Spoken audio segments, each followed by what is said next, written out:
A major breaking news in the New York City mayoral race. Incumbent Mayor Eric Adams, who was running for re-election as an independent, has dropped out of the race. Adams will now be the first one-term New York City mayor since David Dinkins lost re-election back in 1993. The scandal-plagued mayor had been struggling in the polls, with a recent Fox News poll showing him dead last at 8% behind his rivals Zohran Mamdani, Andrew Cuomo, and even Curtis Sliwa. Here's what Adams said earlier in a video announcing the end of his campaign. Despite all we've achieved, I cannot continue my re-election campaign.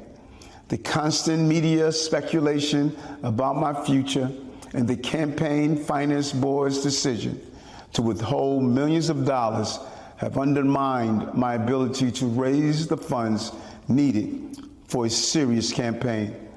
I hope you will see that despite the headlines and innuendo, I always put you before me, always.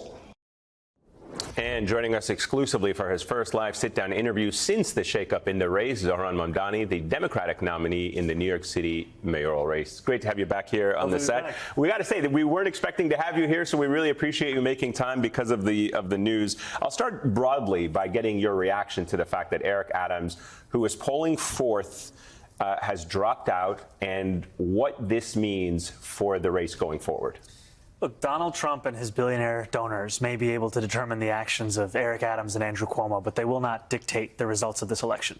This continues to be the same election as it was when we started on October 23rd, a choice that New Yorkers have between Eric Adams' record, which is Andrew Cuomo's agenda, one that has priced New Yorkers out of what is now the most expensive city in the United States of America, or our vision for a city that New Yorkers can actually afford. And I'm excited and just as confident as I was yesterday at actually delivering that vision and winning this race on November 4th. Do you have a sense of what's behind this decision today?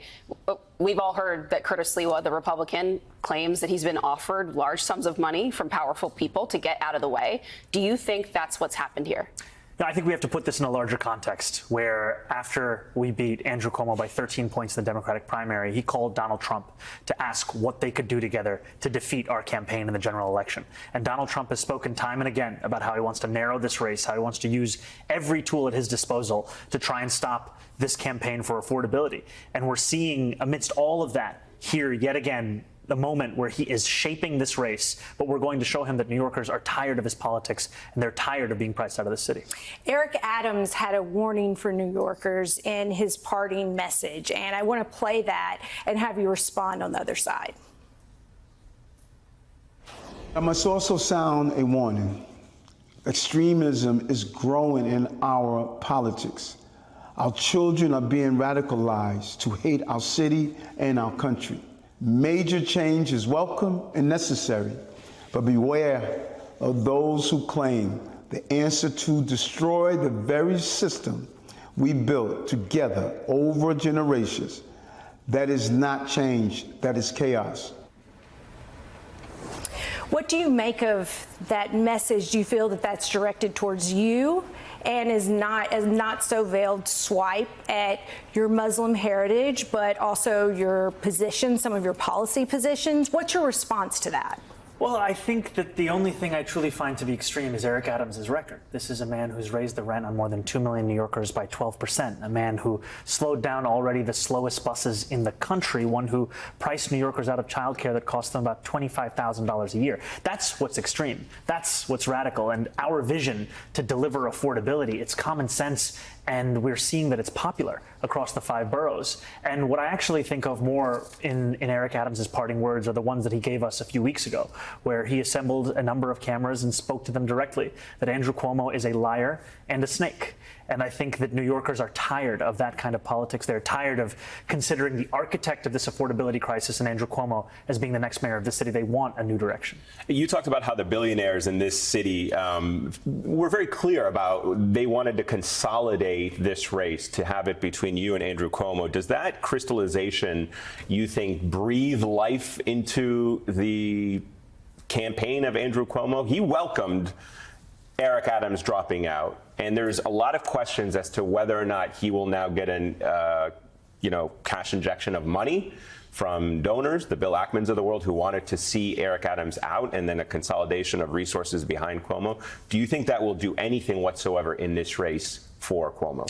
You know, it reminds me of what Andrew Cuomo wanted in the primary. He wanted me to be his main opponent, and he got that, and we beat him by 13 points. And that was in spite of around $30 million being spent against us to smear and slander our campaign. And I have no doubt that he will see an influx of donations from Donald Trump donors, the very ones who have been trying to coax these other candidates out of the race. But I continue to be confident that New Yorkers can see through that, and they understand that this is a democracy. It's not something to be bought by an oligarchy. And no matter the attempts of people who are willing to spend more money than I would ever tax them, we are going to show that this is a city that deserves to be one that New Yorkers can afford. But with the race being a little bit wider now, does that change at all the calculation? Because now it's not just the primary, it's not just Democratic members who can vote in the primary. It's going to be wider in the city.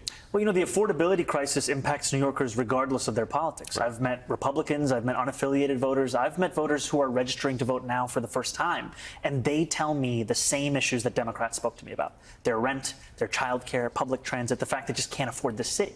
And I know that this is an agenda that will speak to the despair, the disappointment that many New Yorkers have had with politics and politicians. And I understand that, because if Andrew Cuomo was the only example you had of a politician, why would you believe in them either? Our job is to show them there's an alternative. What do you make of the state of play in the Democratic Party in New York right now? Since the last time we saw you, Hochul has endorsed you. The two of you have appeared together and are clearly finding common ground. But Schumer, Jeffries, still on the sidelines. Jeffries today put out a statement thanking Adams for his service. I mean, this is a person who actually has technically left the Democratic Party now and ran as an independent in this race. So what do you make of that? And at this point, I guess, do you even want the endorsement of Jeffries or Schumer? Look, I will welcome endorsements from anyone across the city, and I will welcome them because we're looking to build a coalition that reflects the 8.5 million people who call this city home. And I'm proud, as you said, not only to have the endorsement of Governor Hochul, but also of Majority Leader Andrea Stewart-Cousins in the state Senate, as well as Assembly Speaker Carl Heastie, because these are the New Yorkers I will be working with to deliver this agenda, to show that the relationship between City Hall and Albany doesn't have to be as tense as it was under Andrew Cuomo. It can be one of partnership and one of productivity. But do you think those leaders are holding out in service of the people that they serve, the communities, neighborhoods that they walk through and work with every day, or in service of something else? You know, I can't speak to the motivations. I can just tell you that I'm proud to be building a campaign that we're seeing increased excitement across these 5 boroughs, and a campaign which, you know, won the most number of votes in New York City primary history. We saw that the top 3 age demographics that came out were all under the age of 35. We registered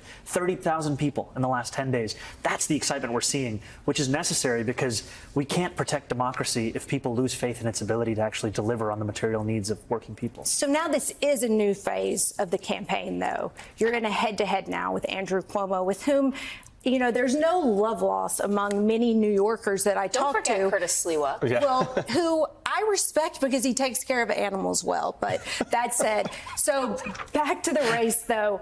There are plenty of friends of mine who they recognize your political talent, they admire you, but they worry that they're more moderate. They're worried you're going to make taxes higher, that the city is going to become more expensive, that it's going to be harder to do business here. They worry that you're inexperienced. What are you going to do what do you have to say to those moderate voters? Well, the first thing is that I'm looking to represent them as well. I'm not looking to just be a mayor of the nearly 600,000 New Yorkers who voted for me. I'm looking to lead a city of 8.5 million people. And so much of this general election has been reaching out to those who have questions or concerns and making clear that our affordability agenda is a universal one.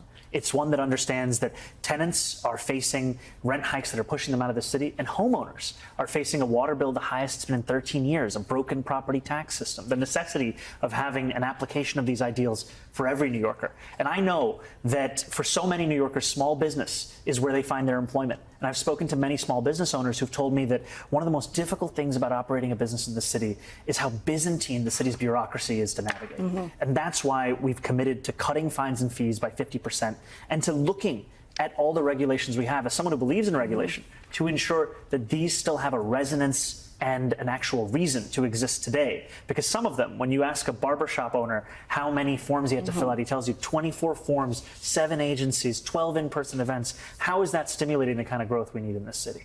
Is there a policy concession that you would be willing to make in order to woo more moderate voters, or since you're the front runner, you're ahead by double digits, do you not really have to make policy concessions? The policies that I'm running on are the ones still from the primary, but I'm also willing to speak to everyone and anyone, because sometimes the concerns are based more on a caricature of me as opposed to who I actually am. You know, there are people who have come up to me and said, how will we be able to pay for free rent? I said, no, you drop the ZE. It's freeze the rent of 2 million rent stabilized tenants. And similarly, people who ask me questions about, is it possible to make buses fast and free? I say the cost would be about $600–700 million, which is less than Andrew Cuomo gave to Elon Musk 1 year in tax breaks of $959 million. Showing people the context that we're in and building a coalition where they may not see themselves in me, perhaps, but they may see themselves in the best and the brightest that I'll hire to surround me in City Hall. The other side of that coin, I guess, is do you worry at all as you meet with some of these leaders, moderates, business leaders who've wanted to get your time and attention here in the city over the last several months, do you worry at all about losing connection and credibility with the young people who fueled your initial win? I met many of them who said they literally only voted because you were on the ticket, that they were glad you didn't have a relationship with all these people that they despised. But now, you know, as you said, you're willing to be the mayor for the people that they despise. So how are you going to strike that balance? How do you thread that needle? Yeah, well, I think what I've told young people and supporters of our campaign across the board is the most important thing is delivering the agenda that excited so many. Because more than people knowing my name, I have people stopping me in the street shouting, freeze the rent, shouting fast and free buses, shouting universal child care. And it's going to take everyone to deliver that. And I think the most important part of it is honesty. When I go into a room with the leaders of the most profitable companies in New York City, we all know that I'm leaving the room in the same way, still thinking that it's right to increase personal income taxes on the top 1% of New Yorkers by 2%, still thinking we should have the state's top corporate tax rate be that of New Jersey. There's going to be that disagreement, but there's also room to find other places of agreement. And I think that's what New Yorkers want. They want a politics that delivers as opposed to one that just looks to speak to those who have every opinion they already do. Andrew Cuomo had some nice things to say about Eric Adams' tenure. I'm going to give you a chance as a person who's stepping aside from politics. Do you think he did anything well in the 4 years that he served as mayor? I mean, he's still on for a couple more months, but do you think he did anything well as mayor of the city? I think he spoke the truth when he called Andrew Cuomo a liar and a snake.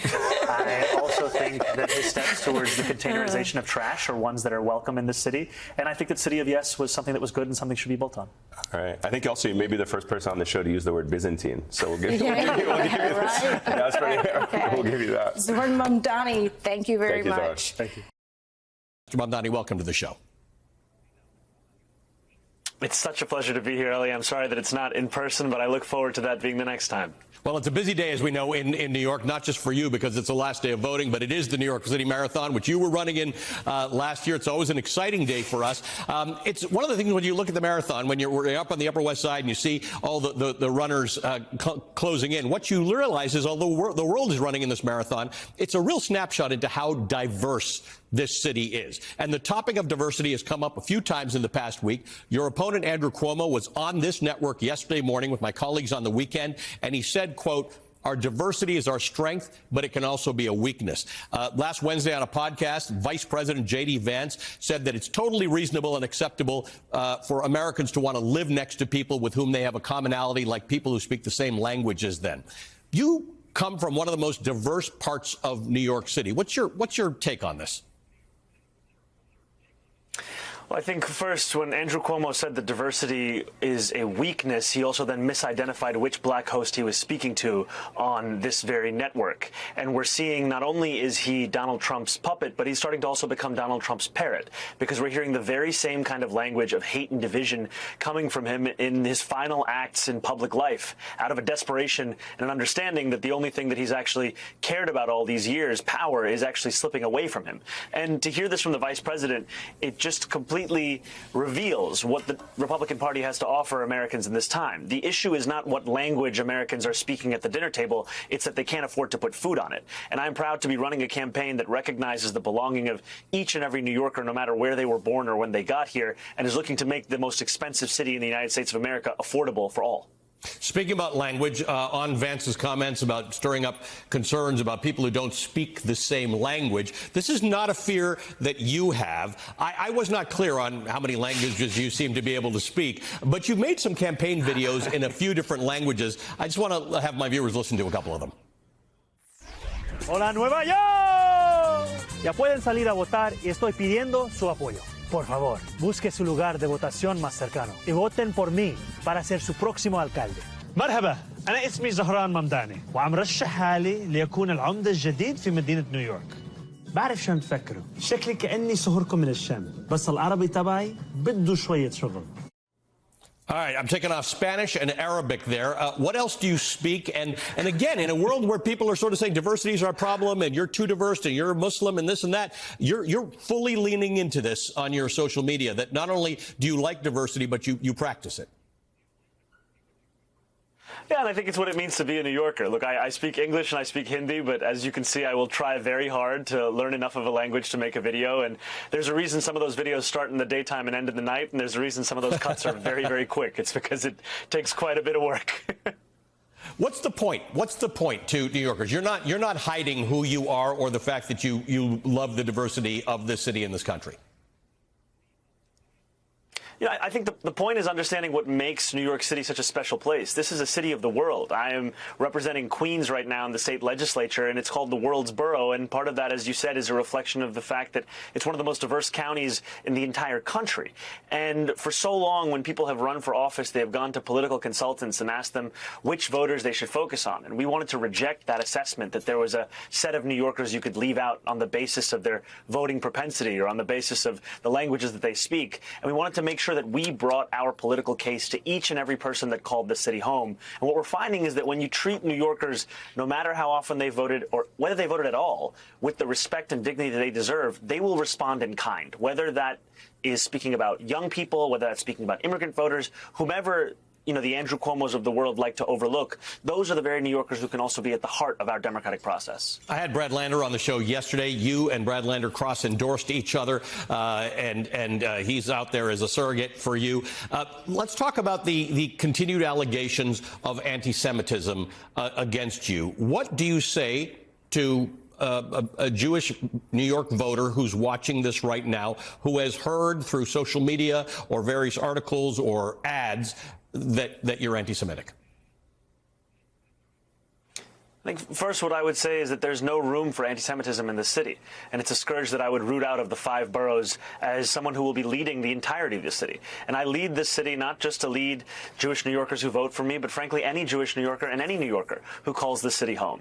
And a few weeks ago I was on the M57, which, in case you're wondering, is the slowest bus in New York City, traveling at an average speed of 4.9 miles an hour. And seated right next to me was a speech therapist who introduced herself to me as a Jewish New Yorker. She told me that her daughter is a big fan and she phone banks from college, and she said that she herself was less sure about our campaign. And so we started to speak, and she asked me, about my thoughts on Israel and Palestine. She asked me about my thoughts on anti-Semitism here in New York City, and she also shared with me an anecdote of where she's trying to sell her apartment, and her realtor came over, looked at the books on her bookshelf, and said, "Take the Jewish books off." And I told her that was unacceptable, because this is a city that we're looking to do more than just protect Jewish New Yorkers, but a city where we're looking to celebrate and cherish those Jewish New Yorkers. And I've made clear my thoughts on Israel and Palestine, and I'm also running to be the leader of this city. And that means leading everyone, no matter their opinions on that subject or any subject, but to ensure that this is a city that they can see themselves in, whether in my city hall or in the city that they call home. One of the top slogans and promises of your campaign is to freeze the rent. Now, there's some things you've promised your campaign that you don't have direct control over, but this is one of them that you do. This would affect roughly 1 million rent-stabilized units in the city. That's overseen by something called the Rent Guidelines Board, which you would have oversight over as mayor. Roughly 2 million tenants overall. Now, if you succeed with that freeze, what would the effect be?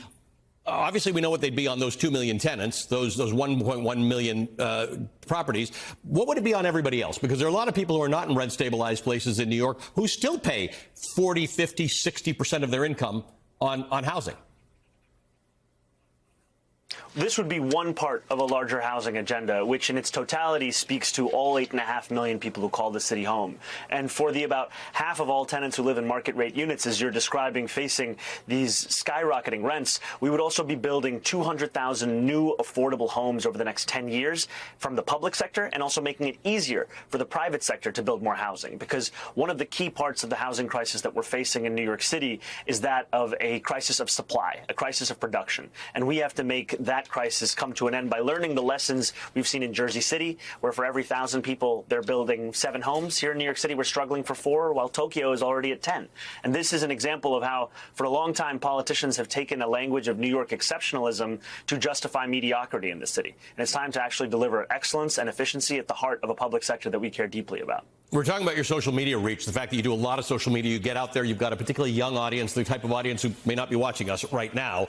But there's a lot of money going into traditional media in this race. The most prominent of the groups that are raising money for this is a group called Fix the City. It's raised more than $35 million. 2 others have raised $2.5 million and $1.5 million, respectively. Some of the donors include Michael Bloomberg. He's given almost $10 million since before the primary, members of the Lauder family, the hedge fund executive Bill Ackman, the hotel and casino magnate Steve Wynn. Many of these groups are supporting Andrew Cuomo. How do you explain that to New York voters? How do you what connections do you draw between the donors and Cuomo's campaign? I think Bill Ackman may be under the misapprehension that for every strongly worded tweet he sends out, he has to donate another $100,000 to Andrew Cuomo's super PAC. I think largely what you see with these kinds of donors and these kinds of donations is a desire to keep a system that has been rigged to benefit the very few in this city at the expense of the very many. And I understand why they would be concerned at the prospect of Andrew Cuomo losing this race, because it's not just him as an individual, it's also his style of politics, where access and influence can be bought. And I'm proud to be here sitting in front of you as the Democratic nominee, not by virtue of the donations we've received, though we did max out the public matching funds here in New York City, but by virtue of the volunteer team that we have built, of now more than 100,000 volunteers who today are on the precipice of breaking a New York State record for most doors knocked in a 24-hour period. And that's what this campaign really is about. It's about bringing democracy back to working people. Let's talk about that most doors knocked. You're looking to break 200,000, not break. You don't want to break the doors. You want to knock on 200,000 doors today and break a record. Talk to me about this, because you have tens of thousands of volunteers. You have more volunteers than many people have voters. Yes, it's truly one of the honors of this campaign is to lead now more than 100,000 volunteers. And what we've seen in these volunteers is that they make the difference, because for all of the money that is spent on ads and on a smear and slander campaign, for many New Yorkers, the moment that will actually open their eyes as to what's actually on the ballot is when they have a conversation with another New Yorker. And that comes from a conversation at their doorstep. It comes from a conversation on the phone. It might even come from a conversation as they're waiting for the train, which Andrew Cuomo defunded when he was the governor of New York State. And what we found is that in these conversations, it can get back to the heart of what this race should be about, which is cost of living. And so often that's been pushed to the side because other candidates don't actually have a plan to address it. And, you know, as much as you and I, Ellie, may be living and breathing this race as well as many other New Yorkers, there are many other of our neighbors across these 5 boroughs for whom the struggle to afford this city is so difficult that tuning into politics is something that happens in the final days. And I actually had a friend of mine, Charlie, who went and knocked on some doors in Hell's Kitchen a few days ago. And afterwards he shared that he spoke to a man who had not heard of me as yet. He had not heard of what was happening in this race. And that conversation was what inspired him to take another look. And that's the way that we're going to win this race on Tuesday. One of the things that somebody said to me the other day is, I can't believe I've got to vote for Andrew Cuomo, but I just don't think Mamdani's got the experience. He's young. He didn't have a beef with you and your views and your energy. He said, this is one of the biggest political jobs in the world. I mean, probably the second hardest in America. It is an incredibly difficult job. It's also an incredible opportunity to serve the people of the city. And I'm proud of my record as a state assembly member, of someone who won close to $500 million in debt relief for thousands of working class taxi drivers, who won the first free buses in New York City history and stopped a frack gas power plant from being built in Queens. And I'll also be prouder still of assembling a team around me that has experience that spans generations and a number of mayoral administrations, because New Yorkers deserve to have the best and the brightest serving them in City Hall, not a collection of examples of patronage politics that we've seen under this current administration. Zohran Mamdani, it's going to be a very busy day for you. I do want to remind New York voters, this is your last day for advance voting, so if you plan to vote on Tuesday, that's fine. 2025, there's no reason or excuse to not vote. Just take friends with you and go vote for whoever you wish to vote for. Zohran Mamdani is the Democratic mayoral nominee in New York, and he is a New York State Assembly member. Thanks for your time this morning. Let our our words ring out so loud tonight that Andrew Cuomo can hear them in his $8,000 a month apartment. Let them ring so loud so that he can hear us even if he's in Westchester this evening. Let them ring so loud that his puppet master in the White House hears us.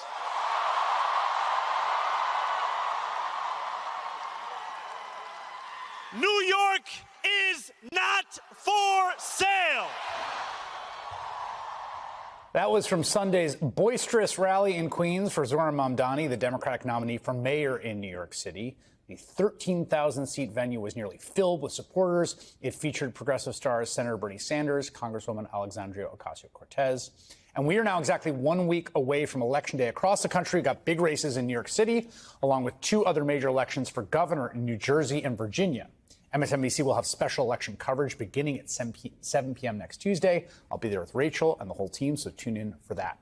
Zohran Mamdani continues to hold a double-digit lead in that New York race.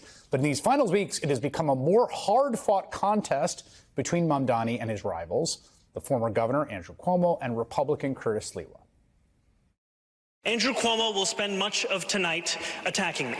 He is a desperate man, lashing out because he knows that the one thing he's always cared about, power, is now slipping away from him. President Trump has to respect you. He has said he'll take over New York if Mamdani wins, and he will, because he has no respect for him. He thinks he's a kid. He wants Andrew Cuomo to be the mayor, not because it will be good for New Yorkers, but because it will be good for him. Number of homeless since I left has more than doubled. Andrew, you didn't leave. You fled from being impeached by the Democrats in the state legislature. The city has been getting screwed by the state, and that has to change, and the city has to be doing better. We just had a former governor say in his own words that the city has been getting screwed by the state.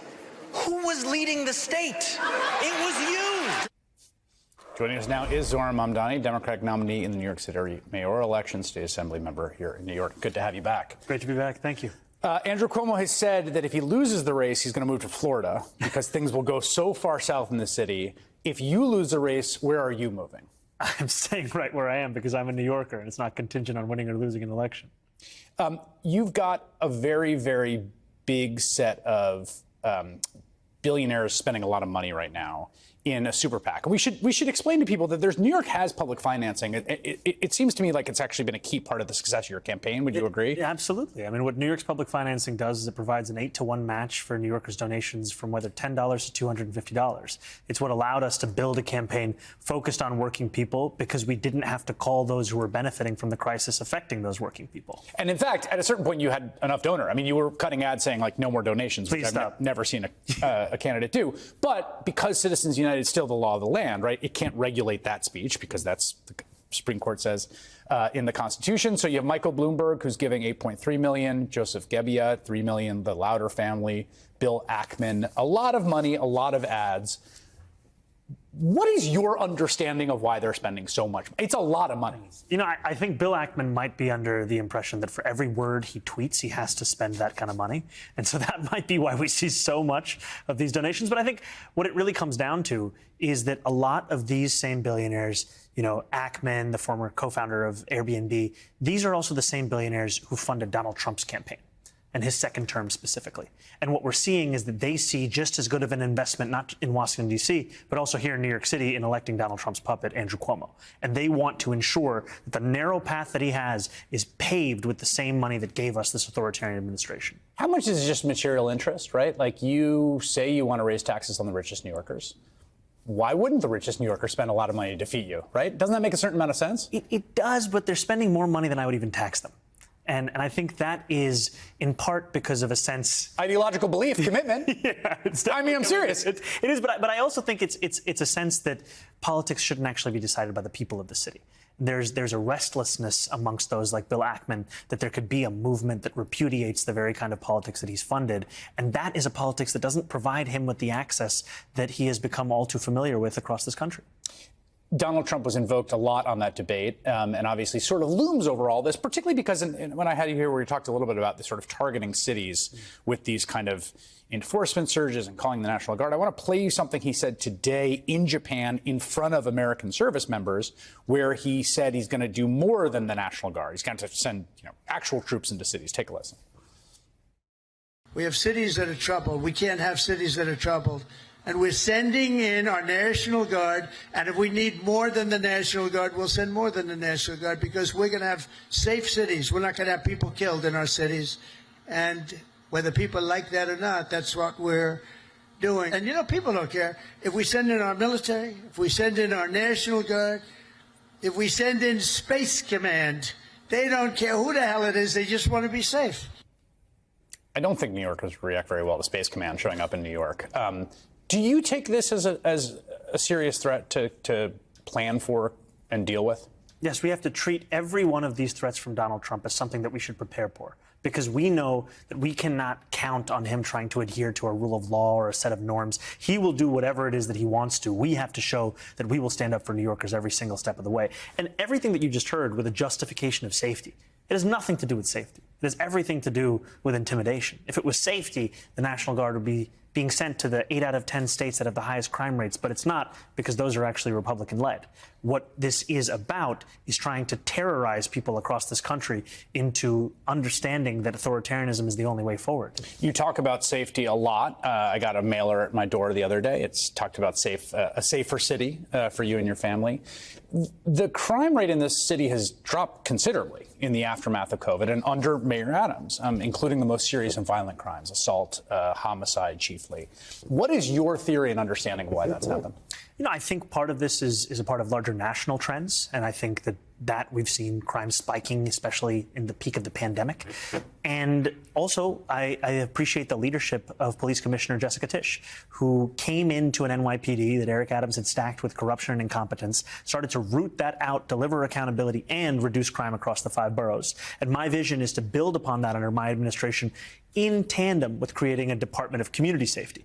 Because when you ask New Yorkers, where do you feel least safe, you'll often hear the subway system. And that's not something that's borne out in statistics, but it's borne out in their anecdotes of their life. And oftentimes what they're actually referring to is instances and examples of a mental health crisis, of a homelessness crisis. And for far too long, we've asked police officers to be responsible for those crises as opposed to responsible for police work. Your announcement that you would keep on this police commissioner, Jessica Tisch, who, again, if you look at the numbers, I think has had some considerable success. A bunch of people said to me, "Oh, he must be losing," or the polls are tightening, or what's the deal? What is your response to people who see this as a calculated move to the center, or trying to shore up a flank as you're getting pummeled by millions of dollars of super PAC advertising? If I was being motivated by the millions of dollars of super PAC ads, then we would have run a very different campaign from the beginning of this. This is not about polling. This is about actually delivering for the people of this city. And what I have seen time and time again, and said as well, is that safety is the bedrock of an affordability agenda. And I'm looking forward to delivering that safety and doing so while furthering and fulfilling the agenda I've been running on, which is that of safety and justice. On the affordability agenda, Donald Trump very famously ran on bringing prices down on day one. Now, he decided to raise prices by tariffing everything, which is not the way you really want to go. But I will say this, there is no price go down dial in Gracie Mansion, right? There's certainly not one in the White House, and there sure as heck isn't one. Now, obviously, you have specific areas, right? The rent board, try to deal with that, and buses. But generally, where people feel the squeeze, their electricity bill, groceries, things like that, you have to be aware, right, that many of the things that make people feel squeezed, you are not going to control. Look, there are things that are absolutely functions of the private sector. But what I've also been frustrated by is that politicians understanding themselves as if spectators to this affordability crisis.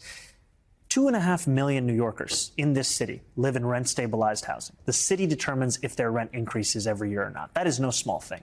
This mayor has increased their rents by more than 12%. After housing, the #1 cost in this city is childcare.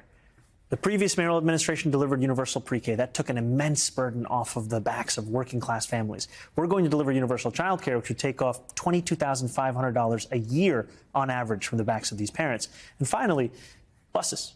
$2.90. Doesn't sound like that much, but in this city, 1 in 5 New Yorkers cannot afford that. I give these to you as concrete examples because it's not about mimicking the manner in which Donald Trump set out to deliver or never deliver these promises. It's in fact about diagnosing this problem and then delivering on it. And these are clear ways that government can intervene and do exactly that. New York mayoral candidate Zohran Mamdani. Thank you.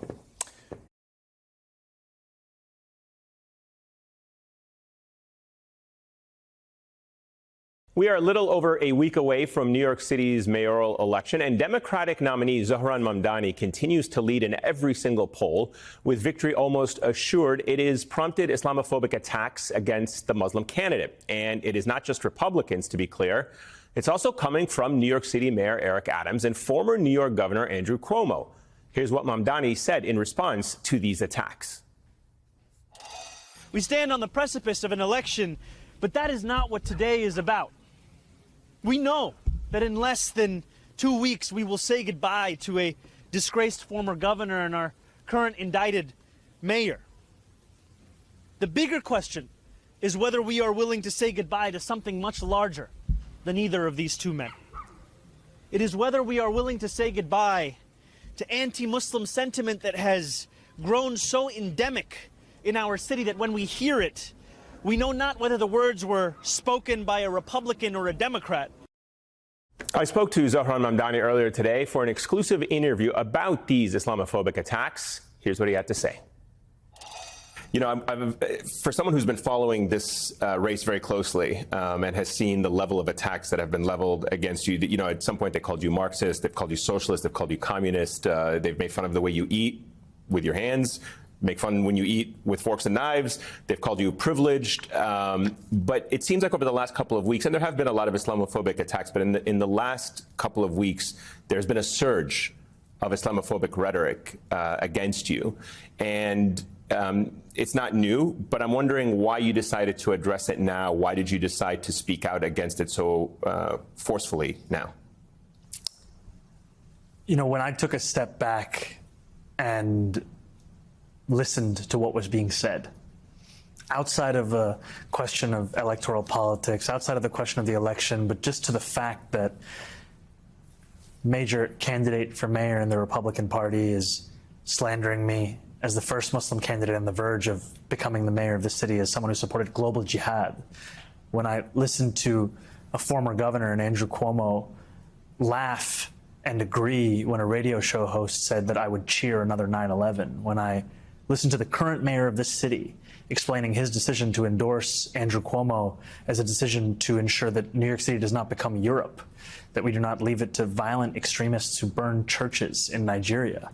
When I listen to all of this and then turn on TV and see ads that have the words of terrorism and jihad on top of my face that not only mock the way that I eat, but are all intended to terrify New Yorkers as to the prospect of having a Muslim mayor, I decided that it was simply too much.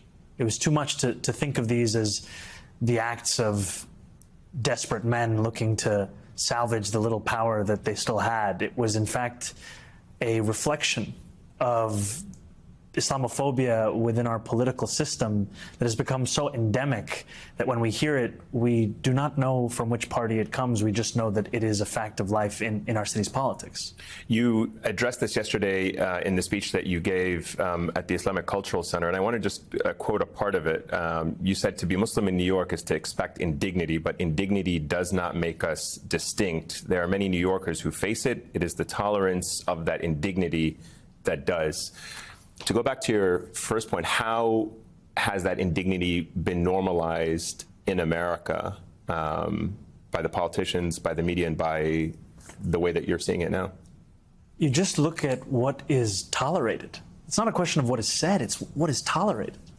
And the fact that we're speaking about some of the most prominent politicians in this country, and to hear these words, you know, whether it's the words of Republican congresspeople who are openly calling for me to be denaturalized and deported, whether the words of a city council person here in New York City selling T-shirts to profit off of a call for my deportation, and knowing that, in fact, this is but a glimpse into reality for Muslims across the city each and every day. And while they don't have the luxury of being the next mayor of this city, being a Democratic nominee for that position, they continue to face this, and they're not extended that same kind of solidarity. And I think often about Toni Morrison, she said that the function of racism is distraction. And I think that that is true. So much of the unabashed bigotry we've seen in the last few days, whether from Curtis Sliwa, Andrew Cuomo, Eric Adams, is a reflection of their own recognition that they do not have a plan to make the most expensive city in America affordable, or that their plan is in fact to make it more expensive. But Toni Morrison also said, I insist on being shocked. I refuse to accept that which would shock the conscience. And I too have oscillated between both of these quotes, the importance of running a campaign that speaks to each and every New Yorker's needs, and also a recognition of the fact that if we do not allow ourselves to be shocked by this kind of racism, then we are in fact accepting it as a fact of life, and that is something that I will never accept. Why do you think they want to pit that fear into everyone? Why do you think they want to try to unleash a fear into how Muslims are in the city? I mean, when you think about it, J.D. Vance even took a swipe at you. The Vice President of the United States took a swipe, and we have the tweet where he basically mocked the mention. You yesterday mentioned in your comments your aunt, and he took a swipe at it, saying, according to Zahran, the real victim of 9/11 was his auntie, who got some allegedly bad looks, and completely marginalizing the experience of Muslim Americans in a post 9/11 America. I mean, this is all the Republican Party has to offer. Cheap jokes about Islamophobia so as to not have to recognize what people are living through. Attempts to pit people's humanity against each other. And I think whether it's J.D. Vance or it's Andrew Cuomo, it is the same kind of politics. It's a politics of division. The reason that I've called Andrew Cuomo Donald Trump's puppet is not just because they share the same billionaire donors. It's not just because they see themselves in each other. It's also because their vision of leading a city or a country is one where you are only able to build a constituency by pitting it against another one. And that's what we're seeing in this moment. And let's just talk about the moment we have at hand. We have a shutdown of the federal government. We have Americans across this country living in fear about rising healthcare costs, about the fact that we're going to see decimating cuts to SNAP. We have active duty military families in line for food pantries. And amidst all of this, the focus of so many is just how much bigotry they can engage in.